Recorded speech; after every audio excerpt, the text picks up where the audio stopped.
What's up everybody? It is Sean here from AudioBiz, and today we're going to get into how to set a preset color on your Freedom Flex H9.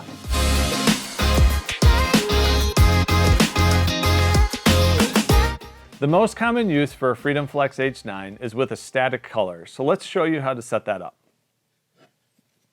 If you go to your menu and hit the menu button, and then go up until you hit the menu that says static, and hit enter. In there you're going to have a couple different options of fixed, manual, and preset. Preset is the recommendation that I would use for you because it's going to give you over 40 different color options.